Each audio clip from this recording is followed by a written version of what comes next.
Olá, gente, a paz do Senhor Jesus, boa noite, bom dia, boa tarde para você que já é de dia, você que é de noite, você que é de tarde, você que está online já comigo aqui na nossa aula. Deus abençoe a sua vida.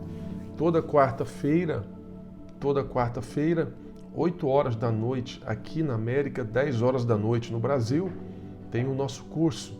São 8 vídeos que vai edificar a sua vida com palavra de fé, de ânimo, com a ideia do contexto bíblico, o básico de uma teologia, para você aprender um pouquinho sobre a Bíblia Sagrada, e eu tenho a certeza que vai te ajudar muito. Só dá um tempo da plataforma informar que já estamos online, e ao mesmo tempo, você que está chegando, eu vou pedir para você já compartilhar o vídeo, para você já mandar para o seu amigo, mandar no grupo da família, mandar para todos que querem crescer, querem participar com a gente também. Eu já quero mandar um abraço aqui para o pessoal da nossa igreja. Esse vídeo começou com o intuito, primeiro, da nossa igreja da Shalom Church aqui no sul da Flórida. Eles estão sempre conectados e, na verdade, estão aprendendo. Já são alunos já do Ninho de Águias. E toda quarta-feira já pegam o papel, a caneta, e tá aí a irmã Kelly que está sempre anotando, a irmã Verinha também está sempre anotando. Parabéns para essas alunas assíduas que está sempre comigo aí nas quartas-feiras, e os respectivos esposos, né? O irmão Tiago, o irmão Tim também está com ela, mas está chegando mais gente. Eu já quero... Olha aqui, ó, só de semana passada estava o irmão Henrique, a irmã Karine, Deus abençoe o Henrique, a Karine, a irmã Clara. A Clara é a filha deles, Deus abençoe. Gente, a Cíndia, ela chamou a família inteira para participar. A Cíndia é uma evangelista digital. Parabéns, Cíndia. O Roger, a Cíndia, são um casal de família que nós amamos muito. E eles participaram na semana passada. Deus abençoe muito a Cíndia, o Roger, a irmã Luciene, que é a mãe da Cíndia, que está lá no Brasil participando, o Felipe, enfim, todo mundo, né? O irmão Tim, a irmã Verinha, o presbítero Gledson, que está sempre também comigo aqui, meu irmão, meu amigo, está sempre comigo aí assistindo, participando também, a irmã Neide, vou mandando, vai comentando aí, gente, vocês vão comentando, e aí, se eu não puder falar nessa aula, eu falo na outra, até para a gente ganhar tempo. Irmã Dani, presbítero Hélio, irmã Lídia, o irmão Tim está com papel e caneta lá, o Tiago, a Kelly, a Verinha, quem mais? O irmão Diego, a irmã Simone, a Aline também, um abraço para a Aline e para o Fábio, mas enfim, Deus abençoe todo mundo que está online, você de perto, você de longe, pode comentar aí, nós vamos participar. Vamos participando todo mundo junto. Gente, vamos lá. Hoje nós vamos falar sobre o livro de Números. Hoje nós vamos falar sobre o livro de Números na Bíblia Sagrada. O livro de Números é um dos livros que está dentro do Pentateuco, já falamos aqui sobre isso. O Pentateuco são 5 primeiros livros da Bíblia Sagrada. Penta vem de 5, técnica de memorização. Só lembrar da Seleção Brasileira de Futebol, pentacampeã mundial, 5 vezes. Pentateuco, 5 livros da Bíblia Sagrada. E hoje nós vamos falar exclusivamente, especificamente aqui sobre o livro de Números. Vamos lá? Vou colocar aqui na tela rapidinho só a questão do currículo pastoral. Eu sou pastor de vocação, de formação, sou natural de Goiânia, sou casado há mais de 22 anos, sou pastor há mais de 15. E quando eu vim, tem 1 ano e 9 meses, nessa data que eu estou aqui gravando, em 2023, tem 1 ano e 9 meses que eu cheguei aqui, eu vim com a missão para pastorear na América. Então, eu não posso perder o meu propósito daquilo que eu fui chamado e fui direcionado para cá, ajudar vidas, famílias, pessoas. Gosto muito de Bíblia, gosto muito das coisas de Deus. Então é isso aí, vamos lá. Hoje, o que estudaremos?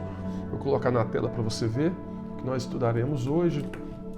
Olha aí, dá uma olhada o que nós vamos estudar hoje. Hoje vamos estudar sobre o 4º livro da Bíblia. o quarto livro da Bíblia, livro de Números.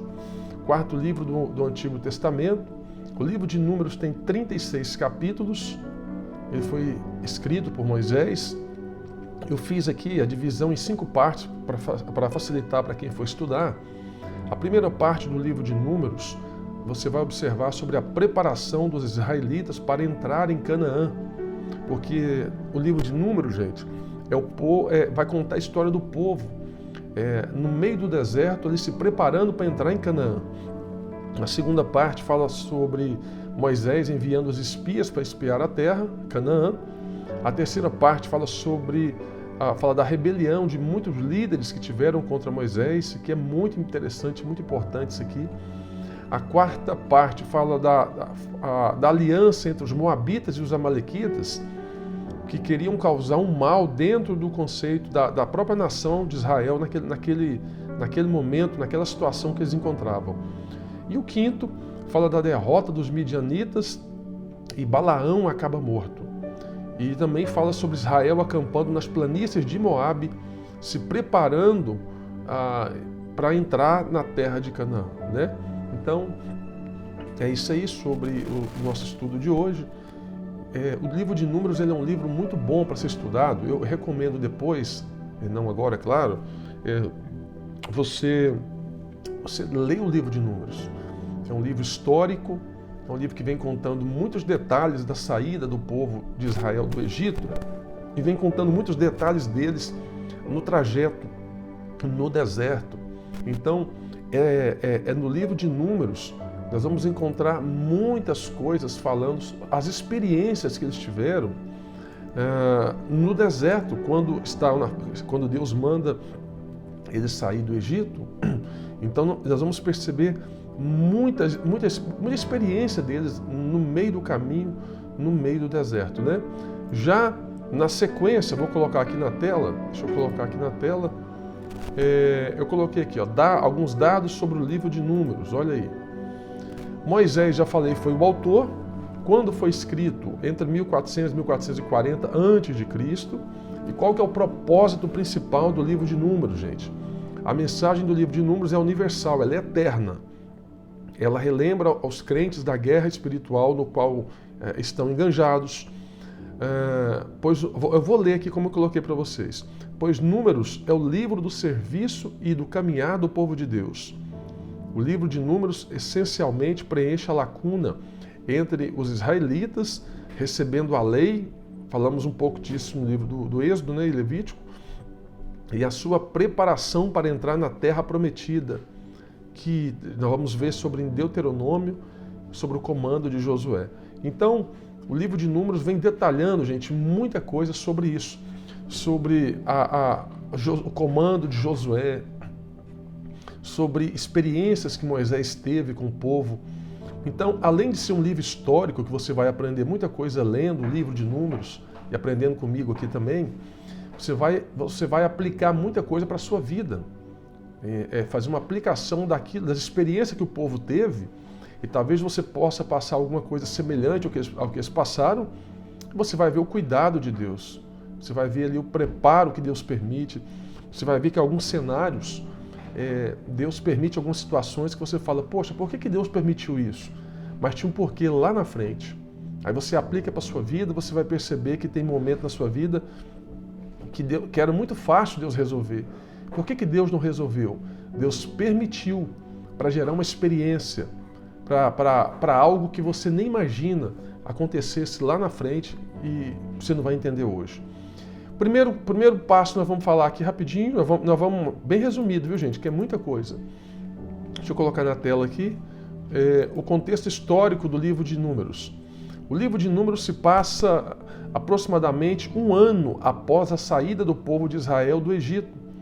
Neste período, eles estavam acampados no deserto do Sinai, aguardando instruções de Deus para prosseguir em sua jornada rumo à terra prometida.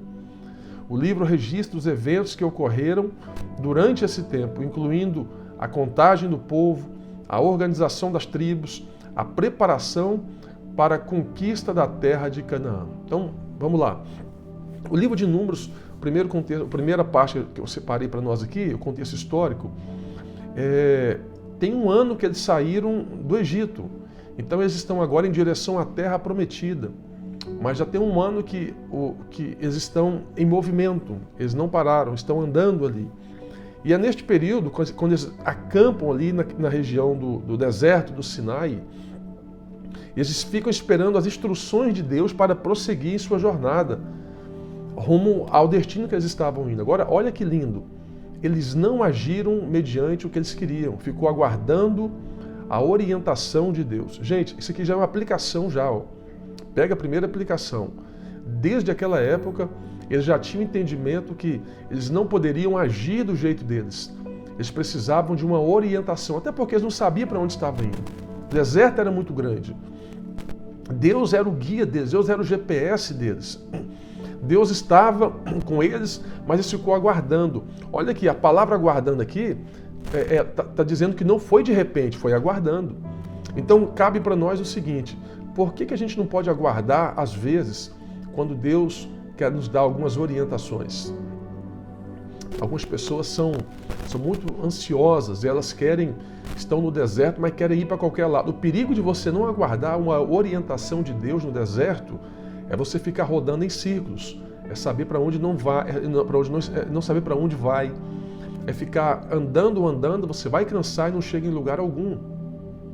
Então essa aplicação para hoje, para nós, ela é muito linda, porque o que tem de pessoas que não ouvem mais a voz de Deus, elas vão pelo movimento, pelo grito, pela onda de um momento.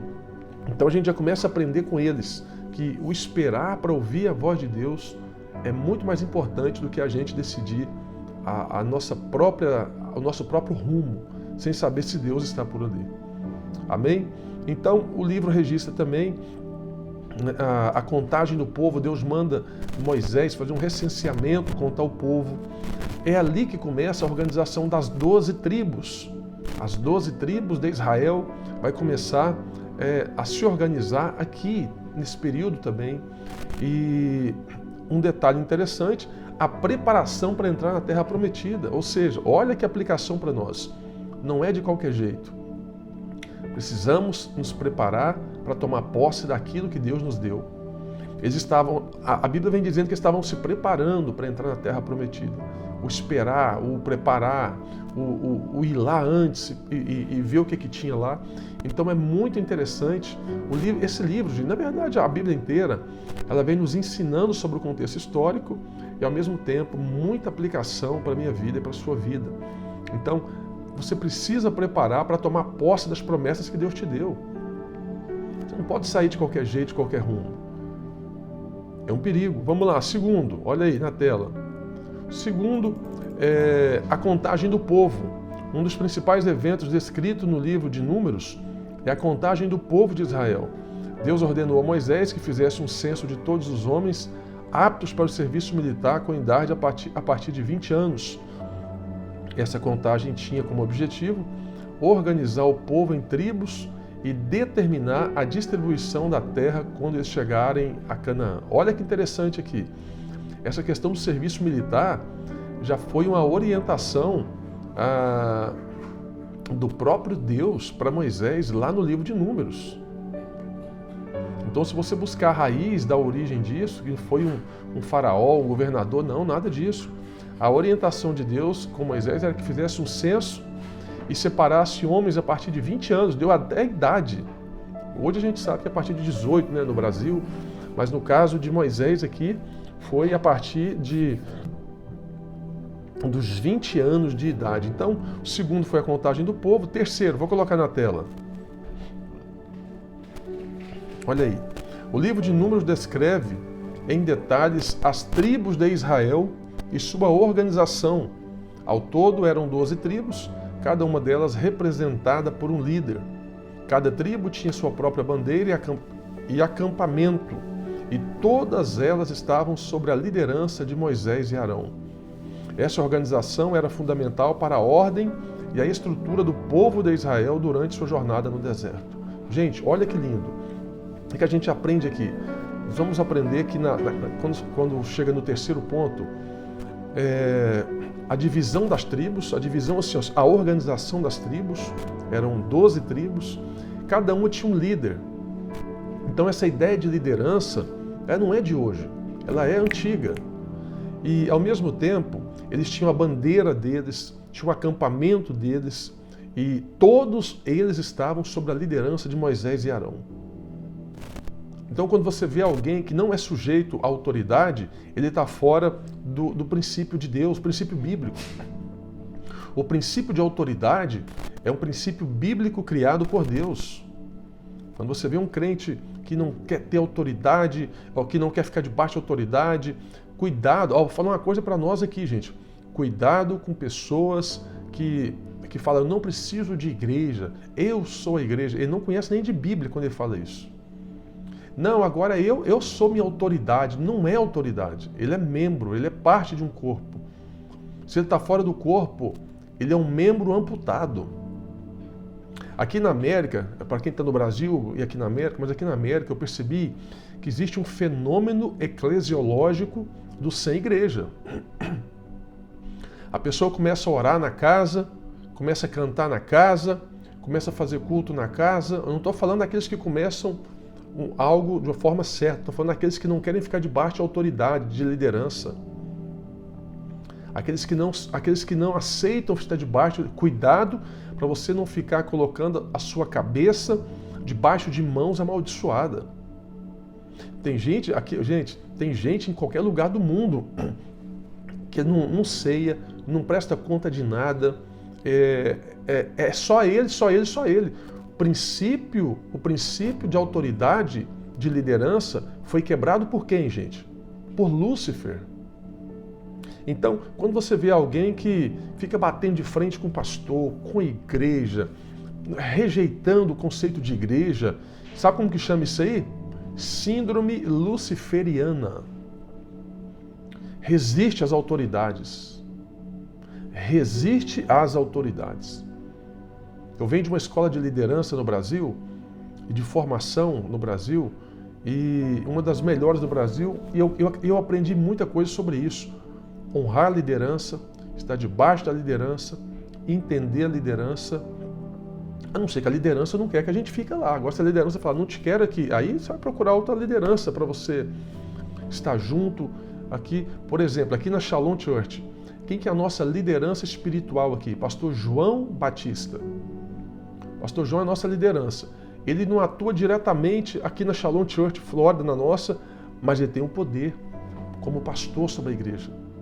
Quando alguma coisa, eu falo atuar diretamente como pastor, visitar, pregar, cuidar, correr atrás, que isso é o meu papel de pastor local. Mas quando alguma coisa acontece, o que eu faço? Eu vou nele.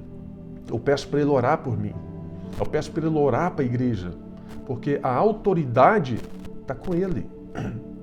Então, muito cuidado na América. Muito culto que tem movimento, mas não tem orientação de Deus, como a gente está vendo aqui, ó.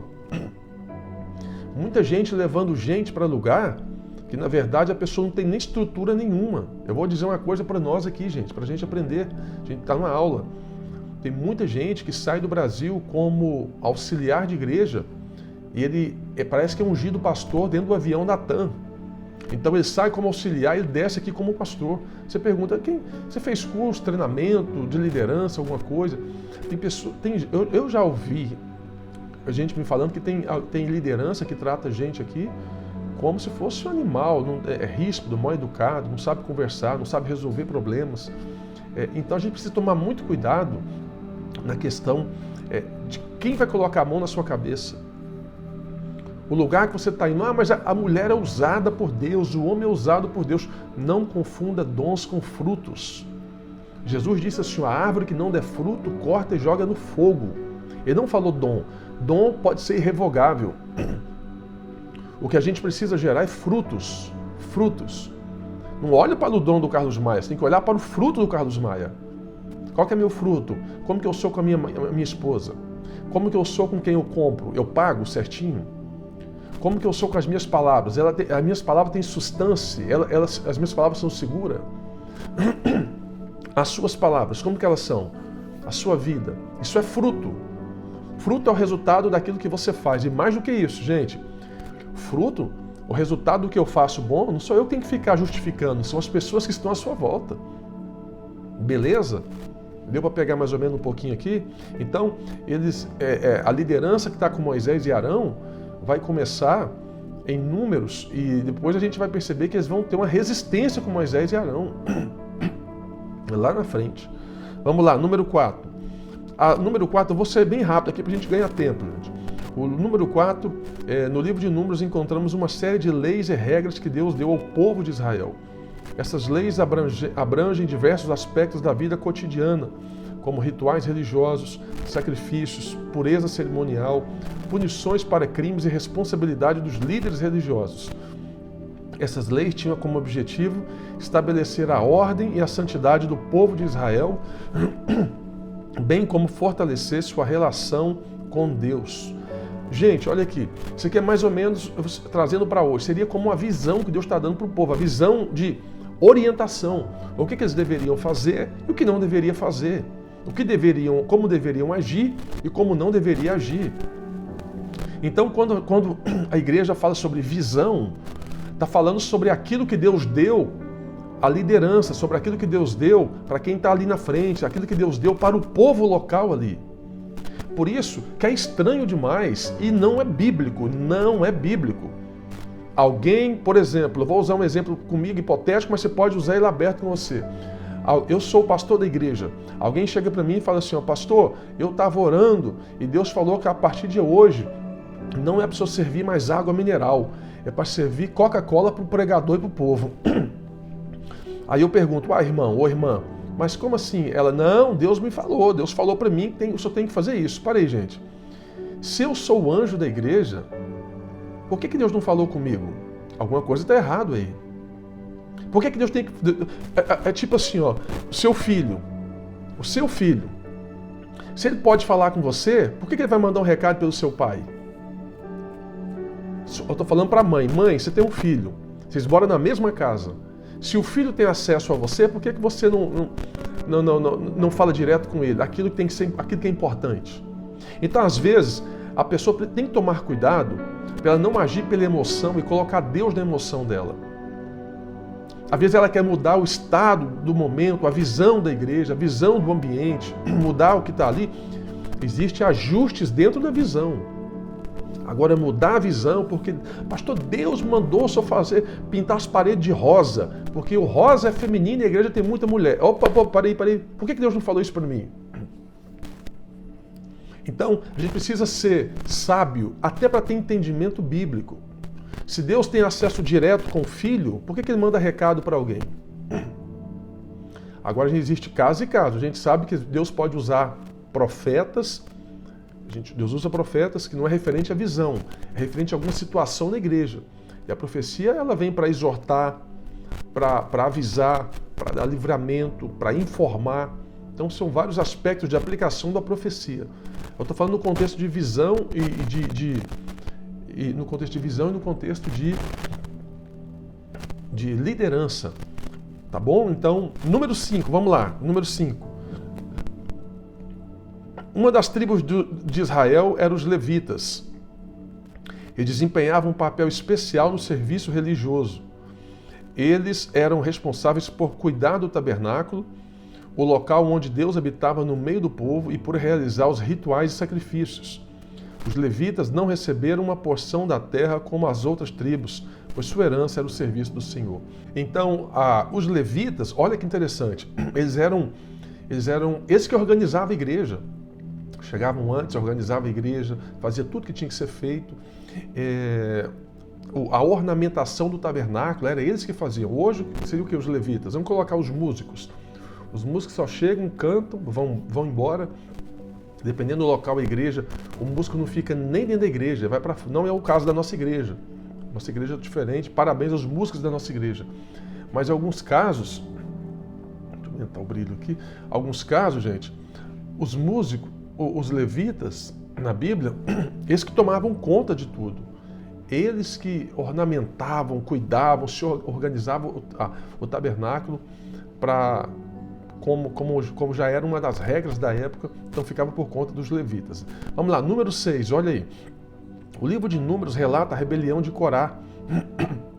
Corá foi um levita que se opôs à liderança de Moisés e Arão. Corá e seus seguidores questionaram a autoridade de Moisés e reivindicaram para si o direito de liderar o povo de Israel. No entanto, Deus interveio e puniu Corá com seus seguidores, demonstrando sua escolha de Moisés e Arão como líderes do povo. Gente, essa passagem em Números ela é tão interessante, porque Corá era um levita que estava debaixo da liderança de Moisés e de Arão. Só que Corá foi aquele cara que ficou inflamando, aquela pessoa que ficou criando dissensão no meio do povo. Cuidado com as pessoas que ficam inflamando. Cuidado com as pessoas que ficam inflamando. Tem gente que ele não soma, ele só divide. Tem gente que a matemática dele não é aumentar, é dividir, é subtrair. Ele chega na sua casa e começa a falar mal das pessoas, começa a falar mal da igreja, começa a falar mal do pastor. Na verdade, isso é uma fala mal falada de algo que ele quer que seja feito para ele e não foi feito. Então, cuidado com essas pessoas, não contamine o ambiente da sua casa com pessoas que vai trazer fofoca, com pessoas que vai criar situação. Problema a gente resolve aonde, gente? Na fonte. O que a Bíblia fala sobre perdoar, sobre resolver conflito? Está com problema com o seu irmão? Vai lá e resolve com ele. A Bíblia fala sobre até ofertar, o fato de você, quando for ofertar, sobre resolver as tretas, os conflitos.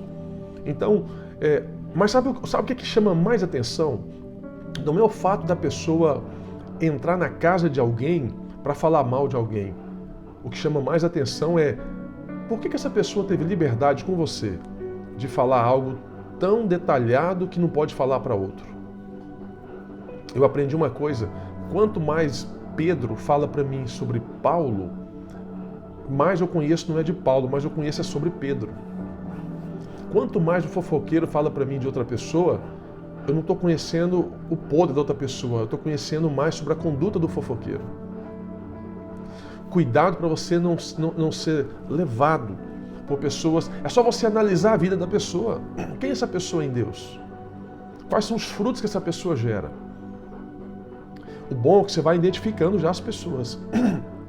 Não, eu estou falando aqui no contexto aberto, mas no seu dia a dia o próprio Deus vai te dando discernimento sobre as pessoas. Eu e a minha esposa, nós temos um comum acordo de, por exemplo, se eu for visitar a sua casa, vou visitar a sua casa para abençoar a sua casa. Não vou falar mal de ninguém na sua mesa. Eu não vou falar mal de ninguém. Ah, pastor, mas não. Existe o falar mal, existe a resposta que você dá numa situação que você está inserido ou envolvido. Então, não é que a gente vai ser um anjo de santidade. Não é isso não. Mas tem tantos temas para você conversar numa mesa, debater numa mesa. Agora, se não está legal com o seu irmão, liga para ele, liga para ela. Então, a rebelião de Corá, a destruição de Corá, começa quando ele começa a criar essa fermentação no meio do grupo. Tem pessoas que não são convertidas, elas são convencidas. E o convertido precisa orar, ter mais uma experiência com Deus. O convencido, gente, ele briga por qualquer coisa. E pior que o convencido, ele tem roupa de crente, mas ele não é crente. Ele tem jeito de crente, mas ele não é crente. É o joio e o trigo. O joio e o trigo. O joio pode ficar com o trigo? Sim, deixa os dois ficar juntos. A diferença é na colheita. A diferença é quando vem o vento. O joio não aguenta, ele se esparrama. O trigo, ele enverga, mas não quebra, ele volta ao seu estado de origem. Tá bom? Então, nós vamos aprendendo e aplicando. Então, a dica pastoral que eu deixo para você que está assistindo comigo é: não pegue a síndrome de Corá. Se tem um problema para resolver, vai na fonte. Isso chama maturidade. Maturidade. Não adianta você ficar jogando indireta para cá. Você que está aqui, você que está em Goiânia, você que está aqui na América, você que está no Brasil, gente, pega essa palavra. Maturidade não é ter idade. Maturidade é ter mente sábia, decisões plenas, é ter prudência no falar, é ser sábio no que vai fazer. Tá bom? Quer falar mal de alguém? Fala mal do diabo. Quer falar bem de alguém? Fala de Jesus. Pronto. Diabo e Jesus. Resolve.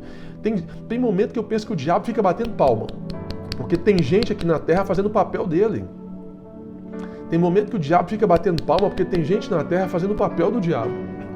Eu imagino o diabinho falando pro diabão, hoje eu vou atormentar aquele irmão ali. O diabão fala assim, não precisa não. Deixa ele sozinho que ele se enrola com as próprias pernas. Hoje ele vai fazer o seu papel, pode ficar tranquilo. E o crente não está vigiando, ele está indo lá, está falando mal do trabalho dele, da igreja dele, do patrão dele, dos amigos dele. O problema será que é quem, gente? O problema é ele. O doente não está do lado de fora, o doente está do lado de dentro. Então, fica a dica. Número 7, está na tela, olha aí, número 7. A jornada pelo deserto. O livro de Números registra a jornada do povo de Israel pelo deserto. Durante esse período, eles enfrentavam diversos desafios, como a falta de água e comida, a murmuração contra Deus e a idolatria. No entanto, Deus sempre esteve presente, fornecendo milagrosamente suprimentos e orientação para o povo. Essa jornada foi um período de provação e aprendizado para o povo de Israel. Gente, olha que lindo. O número 7 está falando sobre a jornada deles no deserto. Então, a maior experiência, as maiores experiências que eles vão ter vai ser no deserto. Eles vão, esse período, eles vão enfrentar muitos desafios. Falta de água, falta de comida, a murmuração contra Deus, a idolatria. E aqui a gente aprende uma outra coisa aqui. O que a gente aprende aqui? Cuidado, porque às vezes no deserto da sua vida, quando começa a faltar suprimento de matéria para aquilo que é necessário dentro da sua necessidade básica, cuidado para você não se perder, não atribuir ao diabo o que é a permissão de Deus. Para você não murmurar. Olha o que nós vamos aprender aqui. A murmuração contra Deus. Eles estavam murmurando contra Deus. Você sabia que Deus teve que matar quase que uma geração inteira no deserto por causa de 10 espias? Os 10 espias voltaram da terra falando que não era bom, era ruim, que o negócio não dava, Moisés estava equivocado e aquela coisa. 10 fermentaram quase 2 milhões de pessoas. Deus teve que matar uma geração inteira por causa de 10 espias. Fica a dica, cuidado com as pessoas que você está ouvindo. De novo, olha a sequência do que estamos aprendendo em Números. A murmuração, gente, ela trava o milagre. A murmuração fecha o caminho da bênção. A murmuração te faz você retroceder. O que é murmurar? É você não valorizar o que Deus está fazendo na sua vida. É você atribuir ao diabo ou a homens aquilo que é a permissão de Deus se você não está entendendo o mistério. O que é murmurar? É falar mal. Murmurar é não entender aquele momento. Gente, até a luta você tem que agradecer. Deus, obrigado pela vitória, obrigado pela luta, obrigado por tudo, porque o Senhor tem nos sustentado. Tem gente que murmura demais, reclama de tudo. Reclama do sol, reclama da chuva, reclama da mãe, reclama do pai, reclama da igreja, reclama do líder, reclama... A igreja tem muito hino lento. Aí começa a colocar hino de barulho. Não, o hino está muito barulhento. Ele não tem equilíbrio, não tem meio termo. Começa a pregar mais leve. A igreja da pregação está muito leve. Aí começa a pregar muito fogo. Aquela coisa. Não, a igreja está muito alto o som, não aguenta. Ele não tem meio termo. Não existe equilíbrio por murmurador. E cuidado, hein? Cuidado, quando você identificar o murmurador, cai fora dele. Cai fora dele. Perca a sua casa, perca dinheiro, perca o que você tiver de perder. Mas não perca a sua fé em Deus por causa de murmurador. E o murmurador vem com aquela palavrinha, poderia melhorar. É um otimista, é um pessimista incubado dentro de uma bolha religiosa. Porque ele vem com a ideia de querer resolver o problema, mas na verdade não quer resolver, ele quer complicar. Então a fala essencial dessas pessoas são, para que facilitar se eu posso complicar? A fala dessas pessoas é, para que ajudar se eu posso dificultar? Pega a dica, número 7. Vamos lá, número 8. Fala sobre a serpente de bronze. É um dos episódios mais conhecidos do livro de Números, quando Deus enviou serpentes venenosas para punir o povo de Israel por sua rebelião. No entanto, ele também providenciou uma solução para a cura. Moisés foi instruído a fazer uma serpente de bronze e levantá-la em uma haste. Aqueles que olhassem para a serpente de bronze seriam curados do veneno. Nesse episódio simboliza a necessidade da fé e obediência ao povo de Israel. Gente, o mesmo Deus que permitiu a enfermidade foi o mesmo Deus que permitiu a cura. Lembra que eu falei lá atrás? O mesmo Deus que permitiu as serpentes venenosas para punir o povo, foi o mesmo Deus que permitiu criar uma serpente e Moisés, que o povo olhasse para essa serpente e fosse curado do mal que tinha sido picado pela serpente. Cuidado para não atribuir ao diabo que é Deus que está fazendo. Tem coisa que Deus está permitindo, é para o nome dele ser glorificado na sua vida, é para mudar seu comportamento, é para mudar sua atitude, para mudar sua língua, para mudar seu caráter, para mudar o jeito que você fala, para mudar o jeito que você age, para mudar o jeito que você pensa. Então talvez a picada da cobra no dia a dia, falando disso, não é para a morte, é para mudança de comportamento. Entenda isso. Número 9. A chegada à fronteira de Canaã. Após anos de jornada pelo deserto, o povo de Israel finalmente chegou à fronteira da terra de Canaã, a terra prometida. Moisés enviou 12 espias para explorar a terra e trazer um relatório sobre suas condições. No entanto, a maioria dos espias voltou com um relatório negativo, causando medo e desconfiança no povo. Esse evento resultou em um castigo divino no qual o povo de Israel teve que vagar pelo deserto por mais 40 anos antes de entrar na terra prometida. Gente, o número 9, ele é lindo porque ele fala da soberania de Deus, o poder de Deus. Ele fala sobre, deixa eu aumentar aqui a claridade, ele fala sobre a soberania de Deus, o poder de Deus, e ao mesmo tempo, gente, ele está falando sobre a obediência do povo com Deus. A obediência do povo com Deus. Então, a pergunta que eu faço para nós, a sua obediência gera milagre. A sua obediência gera milagre. Tem coisa que você vai, na hora que você não vai querer fazer, mas você tem que fazer. Tem coisa que eu não quero fazer, mas a gente precisa fazer. A obediência. A nossa obediência a Deus vai gerar o quê? Milagres. Milagres. Então, o número 9, a gente vem aprendendo que por eles não entender essa questão. Fala de novo dos 12 espias. Lembra que eu falei aqui dos 12 espias? Eles foram espiar a terra, voltou com resultado proibido, totalmente destrutivo, diferente. Eu vou liberar uma chave para nós aqui. Quem são as pessoas que você está ouvindo? As pessoas que estão trazendo o relatório para você, que você está ouvindo. Dependendo de quem traz o relatório, ele tira o seu foco da terra prometida. Terra prometida aqui, gente, é promessa, é final, é para onde nós iremos. Para de ouvir espias que já perdeu o foco do caminho que Deus colocou eles. Se tem Deus, fica. Se não tem, vai embora. Tem carinha de anjo, mas tem atitude de demônio, deixa embora. Tem jeito de Deus, mas tem ação do diabo, deixa embora. Parece que é do céu, mas na verdade tem atitude do inferno, deixa embora. Para de sentar em mesa errada, para de ouvir gente que não deve, para de emprestar seu ouvido para pessoas indevidas. O que se for para edificar, vem. Se não for para edificar, que vá embora.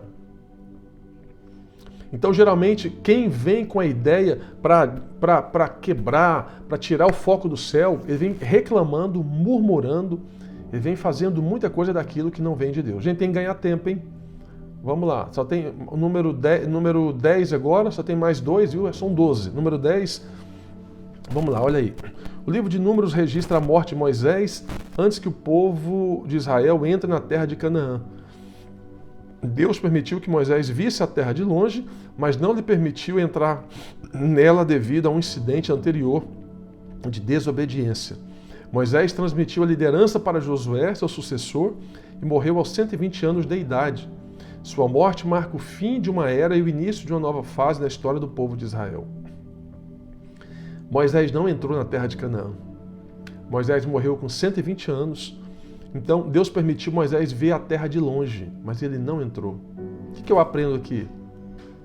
Tem promessa, gente, que eu estou falando de Bíblia, que às vezes você não vai nem entrar nela. Não foi que você vai morrer, não. Fica tranquilo. Deus não vai te matar, não. Mas nem tudo que você pede, Deus vai fazer na sua vida. Nem tudo que eu quero, Deus vai fazer na minha vida. Isso chama sabedoria, entendimento. Agradeça a Deus pelas orações não respondidas. Se Deus tivesse feito tudo que você pediu, do jeito que você pediu, no dia que você pediu, hoje nem eu estaria aqui, nem você estaria aí. Deus não permitiu Moisés entrar na terra prometida. E mistério de Deus. Então tem coisas que são mistérios. Não adianta a gente fugir, né? Vamos lá, número 11, a gente finalizar. A importância do livro de Números. O livro de Números é de extrema importância para a compreensão da história e da cultura do povo de Israel. Ele registra eventos significativos, leis e regras que moldaram a identidade do povo e estabeleceram sua relação com Deus. Além disso, o livro também contém lições valiosas sobre fé, obediência e confiança em Deus que são relevantes para o cristão até os dias de hoje. Então, o livro de Números, gente, é um livro muito bom, é um livro histórico, mas é um livro que vai aumentar a sua fé na leitura. Você vai perceber as ações que aconteceram e, mais do que isso, que eu vejo no livro de Números e recomendo, no livro de Números você vai ver e vai aprender o que você não deve fazer. O livro de Números você vai ver situações, não é o que você vai fazer, é o que você não deve fazer. Como os 12 espias, a murmuração do povo, o pecado de Corá. Então, muita coisa que você vai ver no livro de Números, você vai aprender como remédio, como vacina, para você não fazer, para você não ter um fim trágico. No livro de Números. Número 12 são as considerações finais. Eu coloquei aí. O livro de Números é um tesouro de conhecimento e sabedoria, que nos permite mergulhar na história do povo de Israel e aprender com suas experiências. Ao estudar esse livro, somos desafiados a refletir sobre a nossa própria jornada espiritual e a importância de confiar em Deus em meio às adversidades. Que possamos aproveitar as lições e ensinamentos do livro de Números para fortalecer a nossa fé e o nosso relacionamento com Deus. Então é isso que eu falei, gente. O livro de Números vai te ensinar muito a ter experiências com Deus, a aumentar seu nível de fé, a não fazer algumas coisas que muitos querem fazer, a fazer algumas coisas, a entender o tempo de Deus para tomar as próximas decisões, a orientação de Deus com o povo, guiando o povo no deserto, esperar o tempo certo de agir, não agir por impulso, não agir pela própria vontade, não fazer o que você quer. Então, o livro de Números vem falando muito sobre isso. E foi sobre isso a nossa aula de hoje, sobre o livro de Números. Passou muito tempo, hein? Comenta aí se foi bom, se você aprendeu, se deu para pegar alguma coisa, se foi interessante para você, se foi útil para você. Eu já quero te convidar para quarta-feira que vem. Estaremos de volta aqui no meu canal no YouTube. Vou deixar gravado aqui, tem uma playlist. Você pode entrar no canal, tem playlist Ninho de Águias. E dentro da playlist Ninho de Águias tem todas as aulas que estamos colocando e fazendo para todo mundo. Eu tenho certeza que vai edificar muito a sua fé e você vai aprender um pouquinho mais. São aulas compactas, rápidas, aulas para você bem objetivas, que para você aprender de uma forma mais rápida e conhecer um pouquinho mais de cada livro da Bíblia. Beleza, gente? Olha, foi muito bom estar com vocês. Pode comentar aí se foi bom, se foi interessante. Se você aprendeu um pouquinho mais hoje, alguma coisa que você sabia, que você não sabia. Eu vou te esperar de novo quarta-feira que vem. Deus abençoe a sua vida, Deus abençoe sua casa, sua família e que Deus continue te abençoando em toda a área, com toda sorte de bênçãos. Que o céu te recompense sempre e que haja manifestações de curas e milagres sobre a sua vida. Tá bom? Quero orar por você. Pai, eu te agradeço, eu te louvo. Obrigado por mais uma aula, por mais um momento. Hoje falamos sobre o livro de Números, mas que o Senhor continue nos abençoando cada vez mais. Esteja conosco, fazendo aquilo que só o Senhor pode fazer. Abra a nossa mente, entendimento e clareamento e que o teu nome seja glorificado sempre, em nome de Jesus. Amém? Beijo no coração, Deus abençoe. Compartilha, curta, inscreva no canal. Eu te espero na próxima aula, se Deus nos permitir. Gente, fica com Deus. Deus abençoe.